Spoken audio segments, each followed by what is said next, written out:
ನಮಸ್ಕಾರ. ಇವತ್ತಿನ ಈ ವಿಶೇಷ ವಿಶ್ಲೇಷಣೆಗೆ ಸ್ವಾಗತ. ವೃಷಭ ರಾಶಿಯವರ ಜೀವನದಲ್ಲಿ ಮುಂದಿನ 5 ದಿನಗಳು ಒಂದು ದೊಡ್ಡ ತಿರುವನ್ನ ತರಲಿವೆ ಅಂತ ಜ್ಯೋತಿಷ್ಯಶಾಸ್ತ್ರ ಹೇಳುತ್ತೆ.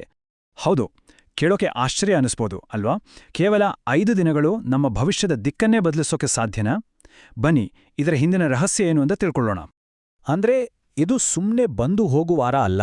ಜ್ಯೋತಿಷ್ಯದ ಪ್ರಕಾರ ವೃಷಭ ರಾಶಿಯವರ ಜೀವನದಲ್ಲಿ ಮಹತ್ವರ ಬದಲಾವಣೆಗಳನ್ನು ತರೋಕೆ ಅಂತಾನೆ ಒಂದು ನಿರ್ದಿಷ್ಟ ಅವಧಿ ಇದು. ಈ ಸಮಯದಲ್ಲಿ ಅದೃಷ್ಟ ಅಂದ್ರೆ ಏನು ಅಂತ ಸ್ಪಷ್ಟವಾಗಿ ಅನುಭವಕ್ಕೆ ಬರಲಿದೆ.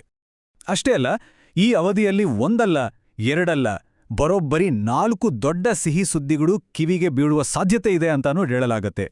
ಇದು ಖಂಡಿತವಾಗಿಯೂ ಮನಸ್ಸಿಗೆ ಧೈರ್ಯ ತುಂಬಿ ಭವಿಷ್ಯದ ಬಗ್ಗೆ ಒಂದು ಹೊಸ ಭರವಸೆಯನ್ನ ಮೂಡಿಸುತ್ತೆ. ಸರಿ, ಹಾಗಾದ್ರೆ ಈ ಅದೃಷ್ಟ ಈಗ್ಲೇ ಯಾಕೆ ಹುಡ್ಕೊಂಡ್ ಬರ್ತಿದೆ? ಅದನ್ನ ಅರ್ಥ ಮಾಡ್ಕೊಳ್ಳೋಕೆ ಮೊದಲು ವೃಷಭ ರಾಶಿಯವರ ಸ್ವಭಾವ ಹೇಗಿರುತ್ತೆ ಅಂತ ನೋಡೋಣ. ಯಾಕಂದ್ರೆ ಅವರ ಗುಣಗಳೇ ಅವರ ಅದೃಷ್ಟಕ್ಕೆ ಅಡಿಪಾಯ ಹಾಕಿವೆ. ನೋಡಿ, ಒಂದು ಕಡೆ ಅವರು ಈ ಹಿಂದೆ ಎದುರಿಸಿದ ಕಷ್ಟಗಳು, ಅವಮಾನ, ನಷ್ಟ, ಅಡೆತಡೆಗಳು. ಇನ್ನೊಂದು ಕಡೆ ಅವರಲ್ಲಿರೋ ಅಚ್ಚಲವಾದ ಆಂತರಿಕ ಶಕ್ತಿ. ಎಷ್ಟೇ ಕಷ್ಟ ಬಂದ್ರೂ, ಎಷ್ಟೇ ನಿರಾಸೆ ಆದ್ರೂ ಅವರ ಒಳಗಿದ್ದ ಧೈರ್ಯ, ಪ್ರಾಮಾಣಿಕತೆ ಮತ್ತೆ ಭರವಸೆ ಇದೆಯಲ್ಲ, ಅದನ್ನ ಮಾತ್ರ ಯಾವತ್ತೂ ಕಳ್ಕೊಳ್ಳಿಲ್ಲ.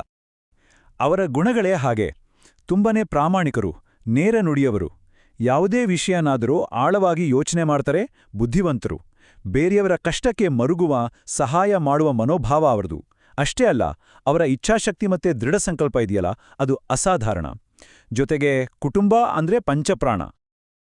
ಇಷ್ಟು ದಿನ ಪಟ್ಟ ಕಷ್ಟಕ್ಕೆ ಅವರ ಈ ಒಳ್ಳೆ ಗುಣಗಳಿಗೆ ಪ್ರತಿಫಲ ಸಿಗೋ ಸಮಯ ಈಗ ಬಂದಿದೆ. ಹಾಗಾದ್ರೆ ಯಾವೆಲ್ಲ ಬದಲಾವಣೆಗಳನ್ನ ನಿರೀಕ್ಷಿಸ್ಬೋದು? ನೋಡೋಣ ಬನ್ನಿ. ಮೊದಲನೇದಾಗಿ, ಹಣಕಾಸಿನ ವಿಚಾರದಲ್ಲಿ ಸುಧಾರಣೆ ಆಗುತ್ತೆ. ನಿಂತೋಗಿದ್ದ ಕೆಲಸಗಳು ಮತ್ತೆ ಚಾಲನೆಗೆ ಬರ್ತವೆ. ಮನಸ್ಸಿನ ಮೇಲಿದ್ದ ಭಾರ, ಆತಂಕ ಎಲ್ಲವೂ ಕಡಿಮೆ ಆಗುತ್ತೆ. ಜೊತೆಗೆ ಹೊಸ ಹೊಸ ಅವಕಾಶಗಳು ಹುಡ್ಕೊಂಡು ಬರ್ತವೆ. ತುಂಬಾ ದಿನದಿಂದ ಬರಬೇಕಾಗಿದ್ದ ಹಣ ಕೈ ಸೇರುತ್ತೆ. ಇನ್ನು ಕುಟುಂಬದಲ್ಲಿ ಸಂತೋಷ ಹೆಚ್ಚಾಗುತ್ತೆ. ಉದ್ಯೋಗದಲ್ಲಿರೋರಿಗೆ ಪ್ರಮೋಷನ್ ಅಥವಾ ಸಂಬಳ ಹೆಚ್ಚಾಗೋ ಸಾಧ್ಯತೆನೂ ಇದೆ. ಇದೆಲ್ಲದರ ಪರಿಣಾಮ ಏನಾಗತ್ತೆ ಅಂದ್ರೆ, ಮನಸ್ಸಿನಲ್ಲಿದ್ದ ಆತಂಕ, ಅನುಮಾನಗಳೆಲ್ಲ ದೂರ ಆಗಿ, ಹೌದು, ನನ್ನ ಸಮಯ ಈಗ ಶುರುವಾಯಿತು ಅನ್ನೋ ಒಂದು ಬಲವಾದ ನಂಬಿಕೆ ಹುಟ್ಕೊಳ್ಳುತ್ತೆ. ಈ ಎಲ್ಲ ಬದಲಾವಣೆಗಳ ಹಿಂದೆ ಇನ್ನೊಂದು ಕುತೂಹಲಕಾರಿ ಅಂಶ ಇದೆ. ಅದು ಒಬ್ಬ ನಿಗೂಢ ಮಹಿಳೆಯ ಪಾತ್ರ. ಬನ್ನಿ, ಅದರ ಬಗ್ಗೆ ನೋಡೋಣ. ನೋಡಿ, ಜ್ಯೋತಿಷ್ಯದ ಪ್ರಕಾರ ಈ 5 ದಿನಗಳ ಅವಧಿಯಲ್ಲಿ ಒಬ್ಬ ಮಹಿಳೆಯಿಂದ ಅದೃಷ್ಟ ಇನ್ನೂ ದುಪ್ಪಟ್ಟಾಗುತ್ತೆ ಅಂತ ಹೇಳಲಾಗ್ತಿದೆ. ಅವರ ಬರುವಿಕೆಯಿಂದ ಜೀವನಕ್ಕೆ ಒಂದು ಹೊಸ ತಿರುವು ಸಿಗಬಹುದು. ಹಾಗಾದ್ರೆ ಎಲ್ಲರ ತಲೆಯಲ್ಲೂ ಬರೋ ಪ್ರಶ್ನೆ ಒಂದೇ: ಯಾರು ಈ ಮಹಿಳೆ? ಆಕೆ ಯಾರಾಗಿರ್ಬೋದು? ಕುಟುಂಬದ ಸದಸ್ಯೆಯೇ ಆಗಿರ್ಬೋದು, ಅಥವಾ ಕೆಲಸದ ಜಾಗದಲ್ಲಿರೋ ಆಪ್ತ ಸ್ನೇಹಿತೆ ಆಗಿರ್ಬೋದು. ಇದ್ಯಾವುದೂ ಅಲ್ಲದೆ ಹೊಸದಾಗಿ ಪರಿಚಯ ಆಗೋ ವ್ಯಕ್ತಿಯೂ ಆಗಿರ್ಬೋದು. ಆಕೆಯ ಪಾತ್ರ ಸುಮ್ಮನೆ ಬಂದು ಹೋಗೋದಲ್ಲ. ಆಕೆಯನ್ನ ಲಕ್ಷ್ಮೀದೇವಿಯ ಸ್ವರೂಪ ಅಂತಾನೆ ಭಾವಿಸ್ಬೇಕು ಅಂತ ಹೇಳಲಾಗುತ್ತೆ. ಯಾಕಂದ್ರೆ ಅವರ ಮಾತು, ಅವರ ಸಲಹೆ ಅಥವಾ ಅವರ ಒಂದು ಸಣ್ಣ ಉಪಸ್ಥಿತಿ ಕೂಡ ಹೊಸ ಅವಕಾಶಗಳನ್ನ, ಹಣಕಾಸಿನ ಸಹಾಯವನ್ನ, ಅಷ್ಟೇ ಯಾಕೆ ಯಶಸ್ಸನ್ನೇ ತಂದುಕೊಡುತ್ತೆ. ಸರಿ, ಭವಿಷ್ಯ ಹೀಗಿದೆ ಅಂತ ಗೊತ್ತಾದ್ರೆ ಮಾತ್ರ ಸಾಲದು. ಈ ಒಳ್ಳೆ ಅದೃಷ್ಟವನ್ನ ನಮ್ಮದಾಗಿಸ್ಕೊಳಕ್ಕೆ ಏನ್ ಮಾಡ್ಬೇಕು? ಅದಕ್ಕೂ ಕೆಲವು ಮಾರ್ಗಸೂಚಿಗಳಿವೆ. ತುಂಬಾನೇ ಸರಳವಾದ ಒಂದು ಪೂಜೆ ಇದು. ಮೊದಲಿಗೆ ಮನೆಯನ್ನು ಸ್ವಚ್ಛವಾಗಿಟ್ಕೊಳ್ಬೇಕು. ಆಮೇಲೆ ತುಳಸಿ ಗಿಡದ ಹತ್ರ ಒಂದು ದೀಪ ಹಚ್ಚಿ ಮನಸ್ಸಿನಲ್ಲಿರೋ ಆಸೆಗಳನ್ನ ಸ್ಪಷ್ಟವಾಗಿ ನೆನೆಸ್ಕೊಂಡು ಗಿಡಕ್ಕೆ 8 ಪ್ರದಕ್ಷಿಣೆ ಹಾಕ್ಬೇಕು. ಇದರಿಂದ ಮನಸ್ಸಿಗೆ ಶಾಂತಿ, ಆಲೋಚನೆಗಳಿಗೆ ಸ್ಪಷ್ಟತೆ ಸಿಗುತ್ತೆ. ಹಾಗೇನೆ ಈ 5 ದಿನಗಳಲ್ಲಿ ಕೆಲವು ಕೆಲಸಗಳನ್ನ ಮಾಡಬೇಕು, ಕೆಲವೊಂದನ್ನ ಮಾಡಬಾರ್ದು ಅಂತಾನೂ ಇದೆ.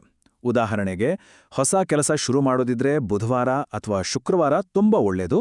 ಆದರೆ ಶುಕ್ರವಾರದ ದಿನ ಯಾರಿಗೂ ಸಾಲ ಕೊಡಬಾರ್ದು. ಸಾಧ್ಯವಾದರೆ ಬಡವರಿಗೆ ಅನ್ನದಾನ ಮಾಡಿ. ಮಾತನಾಡುವಾಗ ಶಾಂತವಾಗಿರಿ, ವಾದ ವಿವಾದಕ್ಕೆ ಇಳಿಬೇಡಿ.